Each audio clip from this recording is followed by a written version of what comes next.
Laodicenses y vírgenes fatuas es el tema de esta mañana. Podría decir que es la segunda parte del tema que presenté hace 2 sábados aquí en esta iglesia, el cual tenía por título Victoria sobre el pecado. Una victoria que solo puede ser obtenida si hemos nacido de nuevo, porque son los nacidos de Dios los cuales pueden vencer al mundo.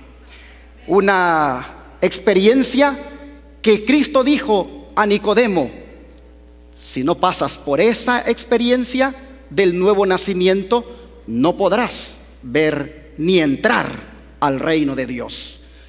Ese nacer de nuevo, esa nueva conversión, es la que hace 2 sábados presenté aquí a ustedes como algo imperativo en la vida de un cristiano.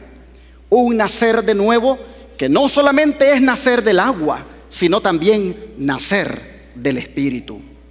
Este nuevo nacimiento, hermanos, ¿será que todos ya lo hemos experimentado?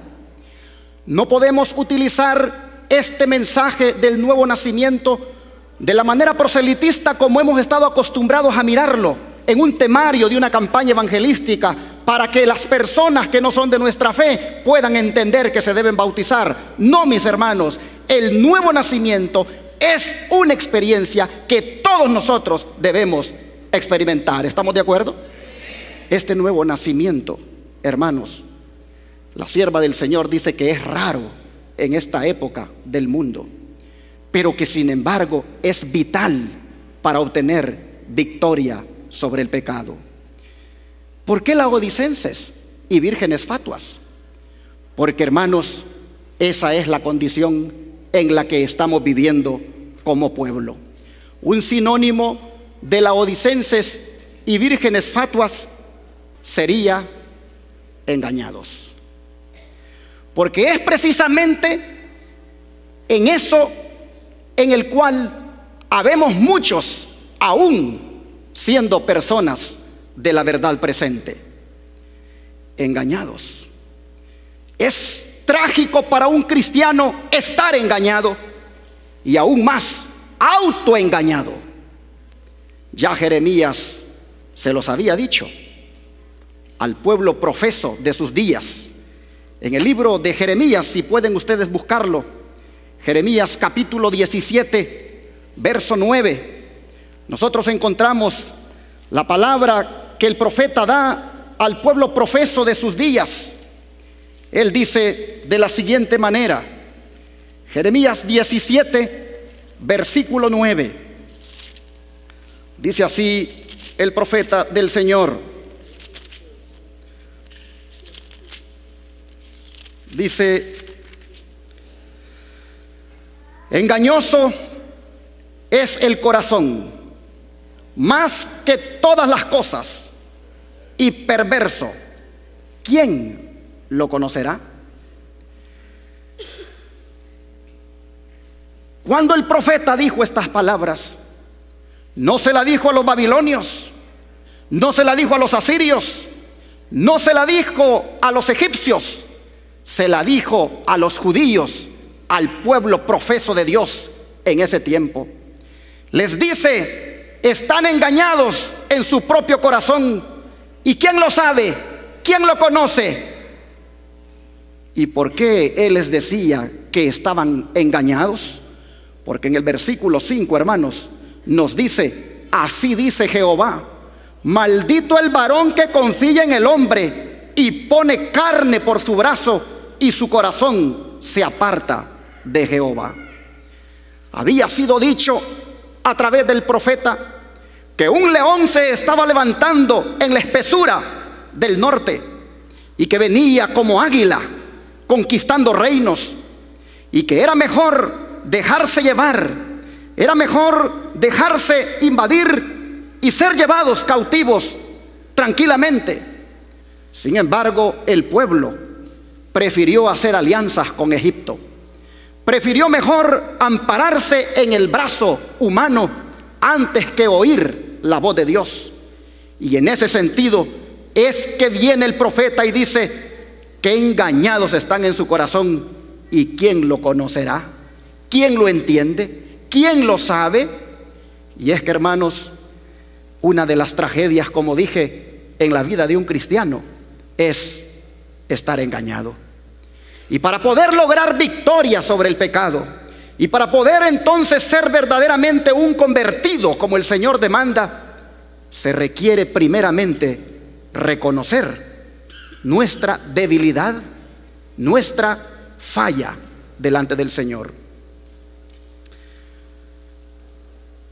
Fue la sierva del Señor la que dijo: es difícil, dijo, comprendernos a nosotros mismos, tener un conocimiento correcto de nuestro propio carácter. La palabra de Dios es clara, pero a menudo se comete un error al aplicarla a uno mismo. Existe la posibilidad de engañarse a sí mismo y pensar que las advertencias y reproches no se dirigen a uno. Hermanos, el mensaje de un nuevo nacimiento, el mensaje de una nueva conversión, el día que lo prediqué, 9 personas lo aceptaron. 9 personas reconocieron que necesitaban renovar su pacto con Dios y bajaron en estas aguas aquí atrás. Y hermanos, otras personas aquí en esta congregación me han expresado que en el próximo bautismo les gustaría también bajar a las aguas, porque entienden que necesitan nacer no solo del agua, sino también del Espíritu. Esto mismo me lo han expresado hermanos allá en San Antonio, que también ese día miraron todo lo que aquí se hizo y cómo las almas respondían a la necesidad de nacer de nuevo. Hermanos, yo quiero anunciarles desde ya que el 30 de abril tendremos otro bautismo. Y aquellas personas que en esta congregación, conscientes que no han tenido victoria sobre el pecado, conscientes que no han experimentado la conversión en sus vidas, quieran renovar su pacto con Dios, prepárense para esa fecha, para que entonces ustedes renuevan su pacto con Dios y Dios renovará su pacto con ustedes. Mis hermanos,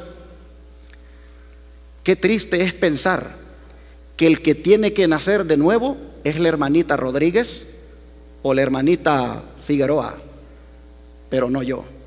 Qué triste es pensar que el mensaje de la conversión es para aquellos que no son de nuestra fe. Nicodemo era un hombre que se suponía estaba en la fe, y sin embargo a él el Señor le dijo: tienes que nacer de nuevo. Ah, mis hermanos, como dice esta sierva, qué lamentable es engañarse uno mismo y pensar que las advertencias de reproche no se dirigen a uno. Eso le pasó a Willard Saxby. Sacó una carta escrita a mano por la mensajera del Señor, Elena White. Aquel manuscrito de 11 páginas contenía 5 de ellas mensajes directos para el pastor Saxby. A medida que el ministro le fue leyendo la carta, Saxby en uno de los párrafos dijo: eso no es así. Y el ministro le dijo: pastor Saxby, usted dice que no es así, pero el Señor le va a ayudar a ver de que esto es así. Continuó leyendo la carta y en otros 2 párrafos que fueron directos para él, nuevamente Saxby dijo: eso no es así. Pastor, le dije, Dios lo va a ayudar para que mire la realidad de que eso es así. El ministro continuó leyendo la carta y en otras 2 ocasiones este pastor Saxby nuevamente volvió a protestar y el ministro le respondió de la misma manera. Terminó de leer la carta y entonces le dijo: ¿podría prestármela para llevarla a mi casa y se la entrego mañana? El ministro accedió, pero al llegar a la casa, su esposa estaba en la cama y un poco ansiosa de ver que se había demorado tanto. Y al preguntarle la razón de su demora, el pastor Saxby le dijo: he estado con el ministro tal Y hemos estado leyendo una carta que la mensajera del Señor me ha enviado, con la cual yo no estoy de acuerdo. Ella le dijo: ¿por qué no la lees? Él dijo: la carta es muy extensa, pero te voy a leer, le dijo, justo las partes donde no estoy de acuerdo. Y hermanos, conforme él fue leyendo la carta y terminó la parte con la cual él no estaba de acuerdo, la señora Saxby abruptamente se sentó en la cama y, señalándole con su dedo, le dijo: Willard, eso es así. Así que 3 contra 1. El pastor Saxby dijo posteriormente, al relatar la reacción de todo esto: no podía ser. Mi esposa decía que eso era así. El ministro dijo que eso era así. Y la mensajera del Señor también dicen que eso es así. De manera, dice él, que comenzó a razonar seriamente sobre el asunto. Hizo un ayuno para pedirle a Dios que le mostrara si realmente eso era así. Y al final del ayuno, él concluyó que en aquella carta la mensajera del Señor le estaba presentando una radiografía exacta de la relación que él llevaba con su esposa, de manera que terminó aceptando que aquello era así. ¿Cuál era el problema del pastor Saxby? El problema del pastor Saxby es que él creía estar bien y sin embargo no lo sabía. Ese problema del pastor Saxby, que no creía que esos mensajes se aplicaban a él, es el mismo problema de muchos. Y la historia que les estoy relatando está en la Review and Herald del 18 de mayo de 1916. La pueden buscar en el internet, está en inglés. Interesante, hermanos, que Saxby se negaba a aceptar la realidad de su problema. ¿Qué se le puede poner o titular a una persona que cree que es una cosa, pero realmente es otra? Simplemente que está engañado a sí mismo. Estaba engañado y él no lo sabía. Pero esto mismo, mis hermanos, pasa con la iglesia adventista del séptimo día, pasa con las iglesias de sostén propio, pasa con las iglesias nominales que creen estar bien cuando verdaderamente están mal. Así lo revela el testigo fiel en el capítulo 3 de Apocalipsis. Este mal del pastor Saxby, que estaba engañado y no lo sabía, el testigo fiel dice que le pasa también a la iglesia remanente hoy. ¿Por qué no vamos a Apocalipsis 3 y leamos el mensaje del testigo fiel para que miremos si realmente él tiene razón en lo que dice? Apocalipsis, el capítulo 3. Y aquí la palabra del Señor nos dice lo siguiente. Apocalipsis capítulo 3. La palabra del Señor dice en los versículos 14 en adelante: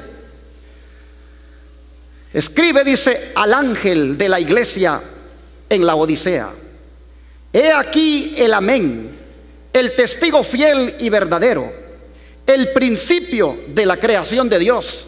Dice esto: yo conozco tus obras, que ni eres frío ni caliente. Ojalá fueses frío o caliente, pero por cuanto eres tibio y no frío ni caliente, te vomitaré de mi boca. Porque tú dices: yo soy rico y me he enriquecido, y de ninguna cosa tengo necesidad, y no sabes, y vean que se los he puesto en rojo ahí en la pantalla, y no sabes que tú eres un desventurado, miserable, pobre, ciego y desnudo. Hermanos, la iglesia laodicense, según las palabras del testigo fiel, manifiesta el mismo problema del pastor Saxby, que está engañada y no lo sabe. Cree estar rica, cree no tener necesidad de nada, y dice: no lo sabe. El engaño. No sabe que es desventurada, no sabe que es miserable, no sabe que es pobre, no sabe que es ciega, no sabe que está desnuda. Es una iglesia engañada. Y yo quisiera en esta hora, hermanos, que se fijen bien en las palabras primeras del versículo 14, porque el mensaje va primero ¿para quién? Para el ángel. ¿Y el ángel quién es? El ángel, hermanos, es el pastor. Es al pastor primeramente a quien le está diciendo el Señor que está engañado. Es al pastor primeramente que el Señor le está diciendo: estoy a punto de vomitarte de mi boca. Tú estás engañado, pretendes que no necesitas de nada, pretendes estar rico, pero eres desventurado, miserable, pobre, ciego y desnudo. ¿Y cómo puede andar una iglesia donde el pastor está engañado? Pues debe andar igual. Tal es el sacerdote, dicen, tal es los feligreses. Hermanos, si algo debemos nosotros aceptar ahora, es esta realidad de que estamos autoengañados, y muchos no lo sabemos. Mire lo que dice la sierva del Señor: ¿qué mayor engaño, dice, puede penetrar en las mentes humanas que la confianza de que en ellos todo está bien cuando todo anda mal? El mensaje del testigo fiel encuentra al pueblo de Dios sumido en un triste engaño. Aunque crea sinceramente dicho engaño, no sabe que su condición es deplorable a la vista de Dios. Aunque aquellos a quienes se dirige el mensaje del testigo fiel se lisonjean que se encuentran en una exaltada condición espiritual, dicho mensaje quebranta su seguridad con la sorprendente denuncia de su verdadera condición de ceguera, pobreza y miseria espirituales. Este testimonio tan penetrante y severo no puede ser un error, porque es el testigo fiel el que habla y su testimonio es correcto. Decimos amén. Joya de los Testimonios, tomo 1, página 327 a la 328. ¡Qué tragedia! ¡Qué tragedia!, dice esta sierva, de que se crea que todo está bien cuando todo anda mal, y que el pueblo de Dios esté sumido en este triste engaño. Mis hermanos, sigue diciendo la mensajera del Señor, porque ahora va a decir ella para quién es este mensaje. Si bien es cierto, se aplica a todas las iglesias que existen en el mundo, ella en una forma específica se lo aplica a la iglesia adventista del séptimo día. En el comentario bíblico, tomo 7, página 970, ella, hablando de este mensaje de Apocalipsis 3, 14 al 17, dice: este mensaje se envía a la iglesia de la actualidad. Exhorto, dice, a nuestros miembros de la iglesia que lean todo el tercer capítulo de Apocalipsis y que le den una aplicación. El mensaje a la iglesia de la Odisea se aplica especialmente al pueblo de Dios de hoy en día. Es un mensaje para los cristianos de nombre que han llegado a parecerse tanto al mundo que no se puede ver la diferencia. En otras palabras, mis hermanos, este es un mensaje para todos los adventistas nominales, los que nada más llevamos el nombre, pero que vivimos de una manera completamente distinta a la profesión que hacemos. Este mensaje es para nosotros que decimos ser el pueblo remanente. Sigue diciendo la sierva del Señor. Nuevamente el comentario bíblico, tomo 7, ahora de la página 972 a la 973. El mensaje de la iglesia, para la iglesia laodicense, revela nuestra condición como pueblo. Se envía el mensaje laodicense ¿a quiénes, hermanos? A los ociosos en la viña del Señor. Hermanita, hermanito, tú que eres miembro de iglesia pero no haces nada por la obra de Dios, este mensaje Cristo Jesús te lo envía para que seas consciente de que necesitas un cambio en tu vida, para que veas de verdad ¿cuánto necesitas nacer de nuevo? El mensaje, dice, para la iglesia laodicense es aplicable para todos los que han tenido gran luz y muchas oportunidades y sin embargo no las han apreciado. El mensaje para la iglesia de Laodicea es aplicable a nuestra condición. Cuán claramente se describe la condición de los que piensan que tienen toda la verdad, que se enorgullecen de su conocimiento de la palabra de Dios, pero cuyo poder santificador no ha sido sentido en sus vidas. Falta en sus corazones el fervor del amor a Dios, pero este fervor del amor es precisamente lo que hace del pueblo de Dios la luz del mundo. Review and Herald, y ahí está la fecha y el año en que fue escrito. Ahora, mis hermanos, ¿qué ha pasado con nosotros en cuanto a este mensaje de Apocalipsis 3? Este mensaje que dice, y no sabes, es decir, estás engañado. ¿Qué ha pasado con nosotros? ¿Le hemos puesto atención? Mire lo que dice la mensajera del Señor. El mensaje, dice, para la iglesia de Laodicea es sumamente aplicable para nosotros como pueblo. Ha sido presentado delante de nosotros durante mucho tiempo, pero no se le ha prestado la debida atención. Manuscrito 33 del año 1894. Ya leímos al principio. Os exhorto, dice esta sierva, hermanos, a que lean el capítulo 3 y lo apliquen a su vida. Sigue diciendo la mensajera del Señor: el mensaje a la Odisea se aplica a todos los que dicen guardar la ley de Dios, pero no son hacedores de ella. No debemos ser egoístas en nada. Cada aspecto de la vida cristiana debe ser una ejemplificación de la vida de Cristo. Si no lo es, oiremos las terribles palabras: no os conozco. El mensaje a la iglesia de la Odisea se aplica más decididamente a aquellos cuya experiencia religiosa es insípida, que no dan un decidido testimonio en favor de la verdad.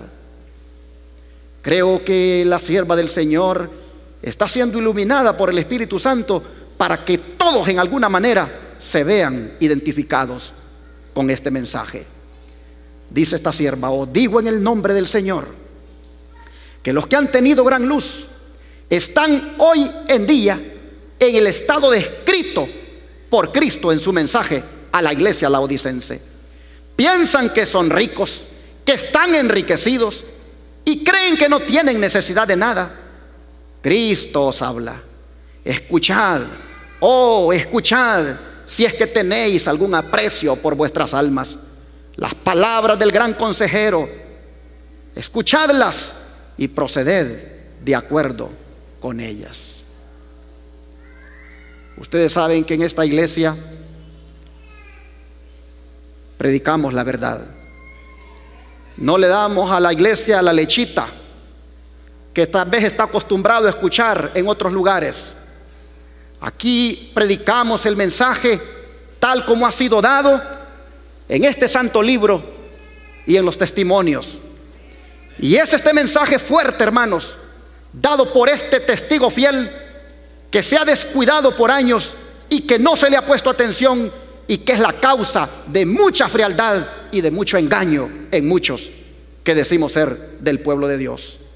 Sigue diciendo esta sierva del Señor: el mensaje de la Odisea se aplica a los hijos de Dios que profesan creer en la verdad presente. La mayoría de ellos, dice, ¿cómo son?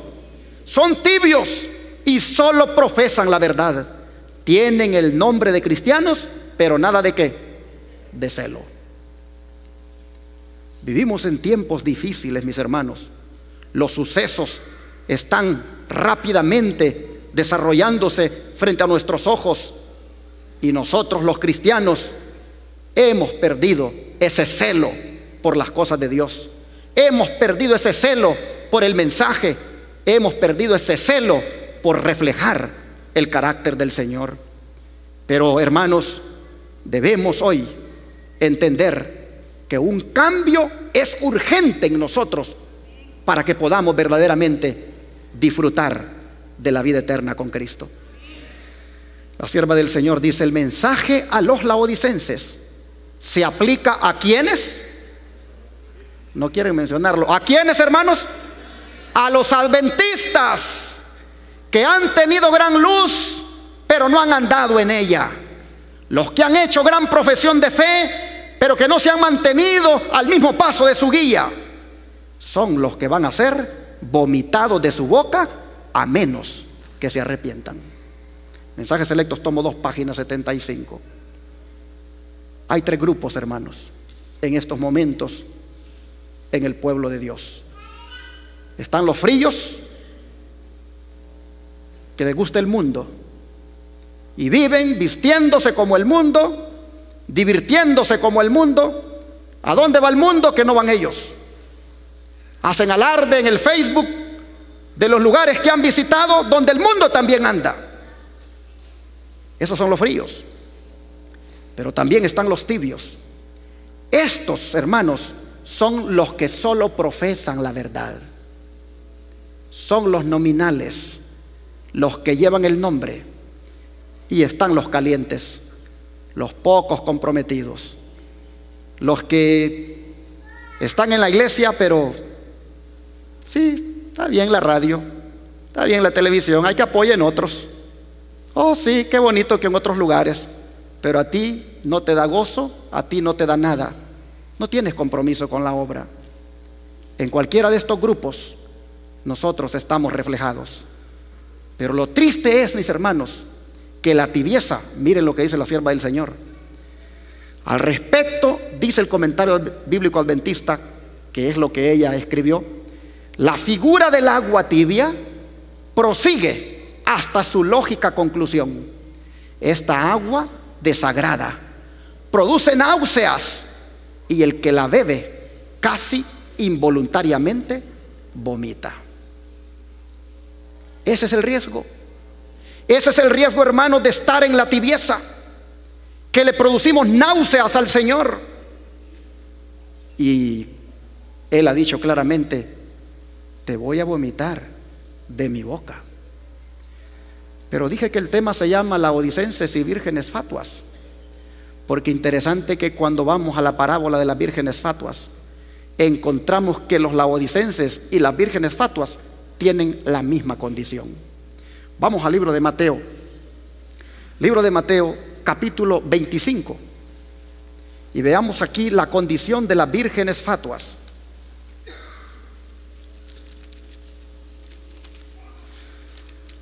En Mateo 25 nosotros encontramos la palabra que nos dice de la siguiente manera, versículos 1 en adelante. Entonces dice: el reino de los cielos será semejante a 10 vírgenes que, tomando sus lámparas, salieron a recibir al esposo. Y 5 de ellas eran prudentes y 5 insensatas. Las insensatas tomaron sus lámparas, mas no tomaron consigo aceite. Pero las prudentes tomaron aceite en sus vasos, juntamente con sus lámparas. Y tardándose el esposo, cabecearon todas y se durmieron. Y a la medianoche fue oído un clamor: he aquí viene el esposo, salid a recibirle. Entonces todas aquellas vírgenes se levantaron y aderezaron sus lámparas. Y las insensatas dijeron a las prudentes: dadnos de vuestro aceite, porque nuestras lámparas se apagan. Mas las prudentes respondieron diciendo: no sea que no haya suficiente para nosotras y vosotras. Id más bien a los que venden y comprad para vosotras. Y entre tanto que ellas iban a comprar, vino el esposo, y las que estaban apercibidas entraron con él a las bodas, y se cerró la puerta.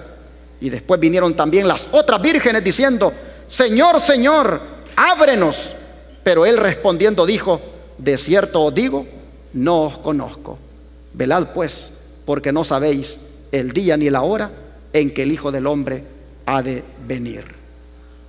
Mis hermanos, esto ya tuvo su aplicación, lo que acabamos de leer en el año de 1844. La mensajera del Señor escribió en el verano, dice, y el otoño de 1844 se hizo esa proclamación: he aquí viene el esposo. Y entonces, dice, se conocieron las dos clases de personas representadas por las vírgenes prudentes y fatuas. La una que esperaba con regocijo la aparición del Señor y se había estado preparando diligentemente para ir a su encuentro, y la otra que, presa del temor y obrando por impulso, se había dado por satisfecha con una teoría de la verdad, pero estaba destituida de la gracia de Dios. ¿Teoría de la verdad? ¿De qué sirve la teoría de la verdad si no se vive? ¿De qué sirve la teoría de la verdad si no se manifiesta en mis actos? Hermanos, dice esta sierva, ¿cuántos son, dice, como vírgenes fatuas, que no tienen aceite en sus vasos ni en sus lámparas? Que el Señor de toda gracia, que el Señor de toda gracia abundante en misericordia y perdón, se complazca de nosotros y nos salve, para que no perezcamos con los impíos. Joyas de los Testimonios, tomo 2, página 17. Ahora, hermanos, ¿quiénes son las vírgenes fatuas? ¿Será la gente del mundo, la gente que no se preparó? Bueno, la sierva del Señor nos dice, en Palabras de Vida del Gran Maestro, página 338, la clase, dice, representada por las vírgenes fatuas, no está formada de hipócritas. Sus componentes manifiestan respeto por la verdad, la han defendido y son atraídos hacia aquellos que la creen. Pero ¿cuál es el problema de ellos? No se han rendido a sí mismos a la obra del Espíritu Santo. No han caído sobre la roca Cristo Jesús y permitido que su vieja naturaleza fuera quebrantada. En otras palabras, hermanos, no son gente del mundo, son gente que está dentro de nosotros mismos. Puede ser tú o puedo ser yo, que respeto la verdad, la defiendo, soy atraída hacia aquellos que la creen, pero esa verdad no ha hecho nada en mí. Realmente no ha habido un cambio. La vieja naturaleza todavía sigue aflorando. Por eso dice esta sierva, las personas representadas por las vírgenes fatuas se han contentado con una obra superficial. No conocen a Dios, no han estudiado su carácter, no han mantenido comunión con Él. Por lo tanto, no saben cómo confiar en Él, cómo mirarlo y cómo vivir. Esto es una tragedia. Esto es estar como el pastor Saxby, engañado y sin saber que está engañado. Y ahora viene lo que la sierva dice, de que ambos grupos de personas, vírgenes fatuas y laodicenses, están en la misma condición. Dice, la condición de los laodicenses y las 10 vírgenes es esencialmente, ¿qué cosa? La misma, excepto que la parábola describe su condición cuando el tiempo de gracia termine. Los laodicenses, miren ustedes, los laodicenses no son fríos, es decir, que no son totalmente rebeldes. No es que nunca hicieron una profesión de cristianismo. Ellos tampoco son calientes, es decir, no plenamente entregados a Dios. Ellos, los laodicenses, el problema es que son tibios, no comprometidos, no rendidos a Dios. El mensaje del testigo fiel encuentra al pueblo de Dios sumido en un triste engaño, aunque crea sinceramente dicho engaño. Por eso en esta mañana, mi hermano, mi hermana, yo quisiera en el nombre del Señor Jesucristo que no seas oidor olvidadizo, sino hacedor de la palabra. Yo quisiera, mi hermana y mi hermano, que este mensaje que te está desnudando, que te hace ver la realidad de cómo estás delante del Señor, no te haga llegar a casa para seguir siendo igual. No, mi hermano, quiero decirte que hoy, este día, las cosas pueden cambiar en tu vida. ¿Sabes por qué te digo esto? Porque aunque el caso está deplorable, aunque el cuadro es demasiado trágico, para el tibio hay esperanza en Cristo Jesús. Pues dice la mensajera del Señor, el consejo del testigo fiel no presenta a aquellos que son tibios como un caso sin esperanza. Hay todavía oportunidad de remediar esa condición. El mensaje a la Odisea está lleno de ánimo, Pues la iglesia que ha errado aún puede comprar el oro de la fe y el amor. Todavía puede adquirir el vestido blanco de la justicia de Cristo para que cubra la vergüenza de su desnudez. La pureza de corazón y de los motivos aún pueden caracterizar a aquellos que tienen el corazón dividido y que están luchando por servir a Dios y a Mamón. Mamón es el dios de las riquezas, el dios del dinero. Ellos, dice, pueden todavía lavar sus mantos del carácter y emblanquecerlos en la sangre del Cordero. Decimos amén. Hermano, mi hermana, tenemos esperanza. Podemos estar tibios, pero hoy el Señor puede quitar esa tibieza de nuestra vida si nos rendimos a Él. El testigo fiel certeramente diagnostica el caso y al mismo tiempo, ¿qué cosa? Prescribe el remedio. ¿Cuál es el remedio? La vestidura blanca, la justicia de Cristo, estampado en el carácter. El oro, que es la fe en Dios, y el colirio, el cual es la palabra de Dios. Este colirio aviva la conciencia porque convence de pecado.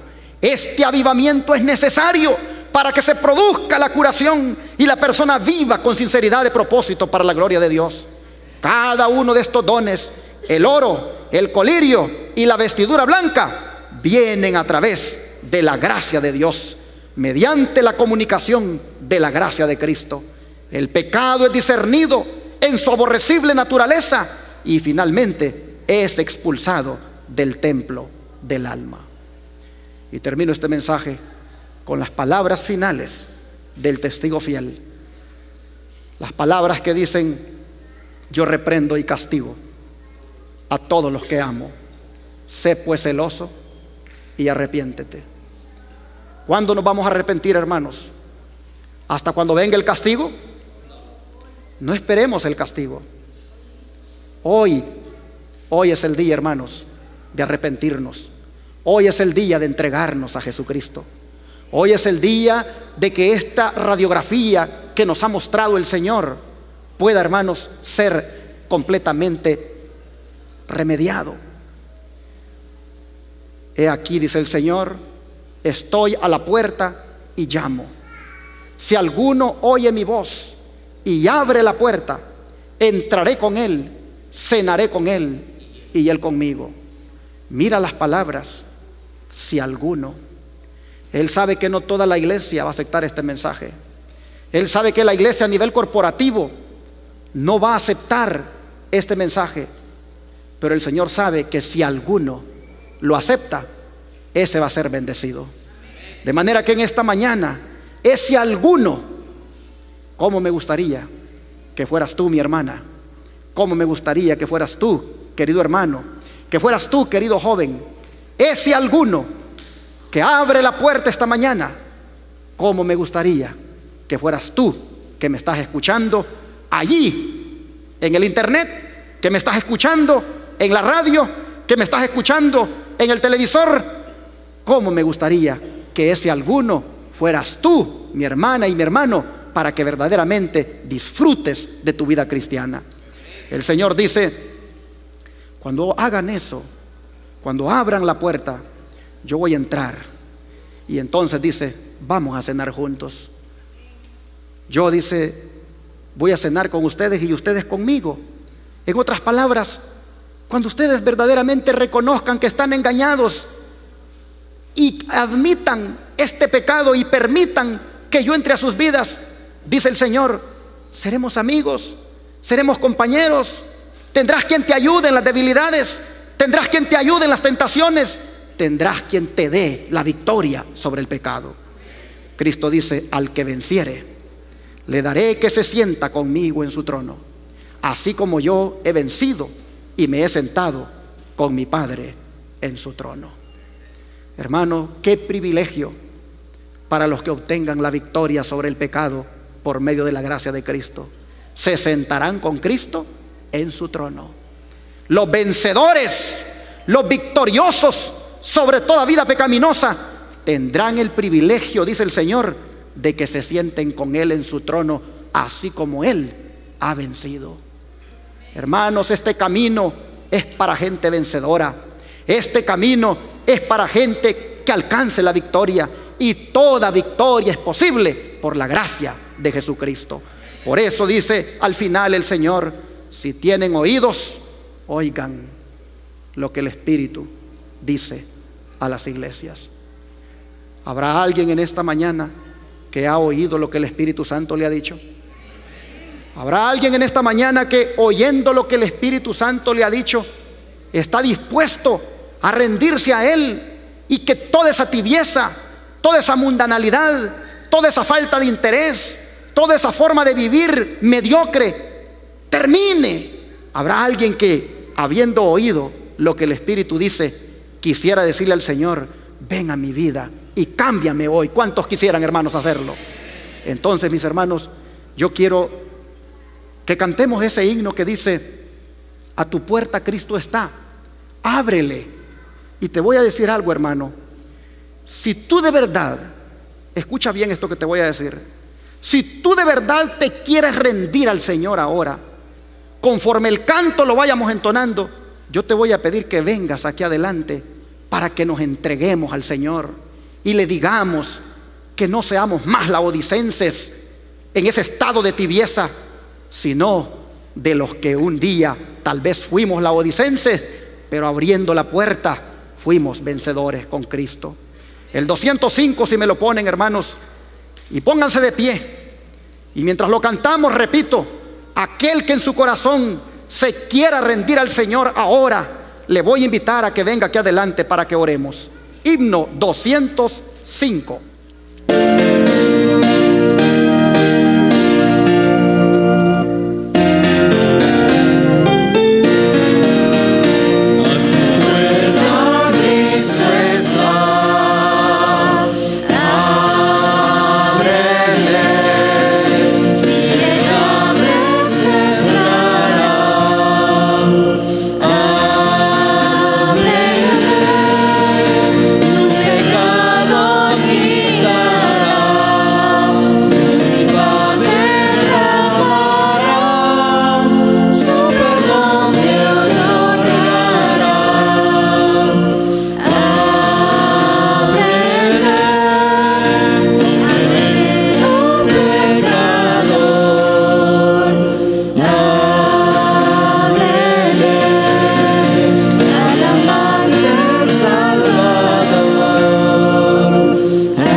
El Señor está tocando los corazones de la gente en todas partes. De la isla de Cozumel, México, la familia Rosas Lunas nos manda saludos y nos dice que nos están mirando. Hermanos, en esta hora vamos a orar y a darle gracias al Señor, porque todavía nos llama al arrepentimiento. Vamos a arrodillarnos para hablar con Dios en esta hora. Querido Padre Celestial,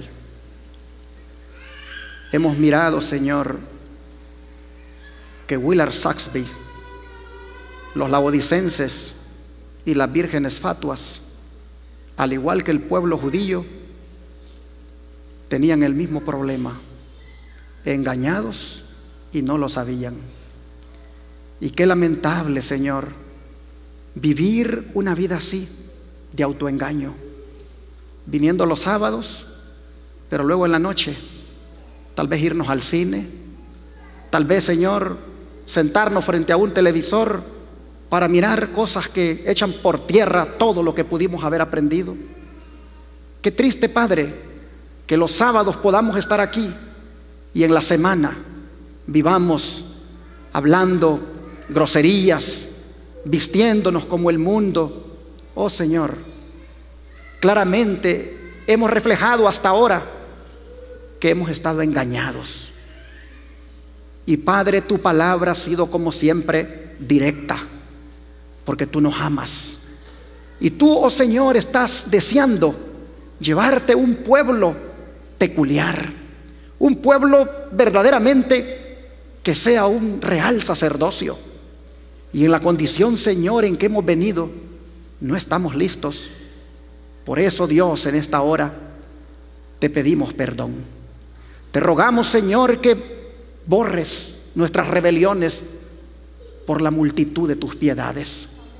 Te rogamos, Señor, que esa sangre que derramaste en la cruz nos limpie y nos purifique de esta escoria que hemos mostrado hasta ahora. Y Padre, te damos gracias porque la invitación ha sido hecha, la de que te abramos la puerta, porque tú quieres que este estado espiritual cambie. Y tú, oh Señor, has sido generoso en esta mañana al decir: quiero que sean vencedores como yo, quiero que se sienten conmigo en mi trono, solo ábranme la puerta para que entonces yo pueda cambiarlos, para que entonces yo pueda verdaderamente transformarlos. Así que, Señor, en esta hora un buen grupo aquí avanzó hasta adelante y otros se pusieron de pie para decirte: entra a mi vida, Señor. Para decirte: aquí está, Señor, esta puerta abierta de par en par para que vengas y mores con nosotros. Para que así, Señor, nos des pensamientos puros, nos des actitudes correctas, nos des, Señor, esa calidad cristiana que deberíamos mostrar. Oh Señor, en esta hora quédate con nosotros, mora con nosotros. Te abrimos la puerta, Señor. Queremos comer contigo, queremos cenar contigo, queremos andar contigo, Señor. Sabemos que muy pronto vienes por un pueblo, y para ese día, cuando vengas, todavía te queremos tener adentro de nuestra vida. Así que, Padre, gracias te damos por la generosa invitación hoy. Y gracias, Señor, por el mensaje fuerte, pero que nos hace ver la realidad. Gloria a tu nombre y gracias por amarnos tanto. Te lo agradecemos en el nombre de Jesús. Amén.